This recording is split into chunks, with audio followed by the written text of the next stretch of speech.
Ben, I can't believe you're being so stubborn about this piece of land. It's clearly on my side of the boundary. No way, Alex. I've been farming this area for years, and it belongs to me. You can't just claim it because you feel like it. This is ridiculous. You're not even willing to listen to reason. And you're not being reasonable either.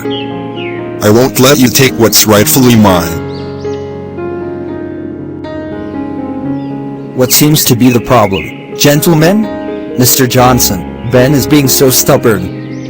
He won't acknowledge that the land is on my side. And Alex is so hot-headed. He's not even willing to talk it out. I understand your feelings, but let me share a story from my past. There were two brothers who went through a similar situation. Chris, I can't believe you're trying to claim a share of the house property that's rightfully mine. Alex, you're not the only one who contributed to this property. I've invested time and money as well. But I've been living here for years, maintaining it, and paying the bills. Why should you get an equal share? Because it's our family property, and we both deserve a fair share.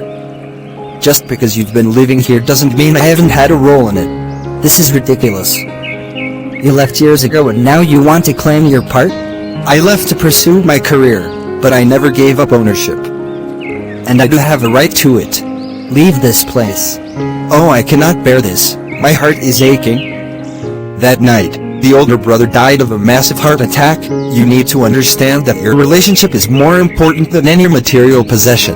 I don't want this to ruin our bond. Family comes first. You're right, Dave. That's the spirit. Remember, property can be divided, but family ties should remain strong. I don't want our friendship to suffer like that. Maybe we should find a way to resolve this peacefully. You're right.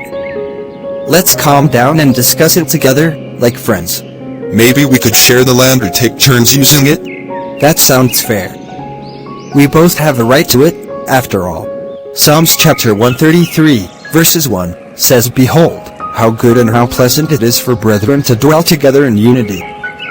Remember, anger and stubbornness can damage even the strongest of friendships, and will result in pain and heartbreaks. Lord Jesus, pray to the Father that his disciples should be united as he and his heavenly Father is one.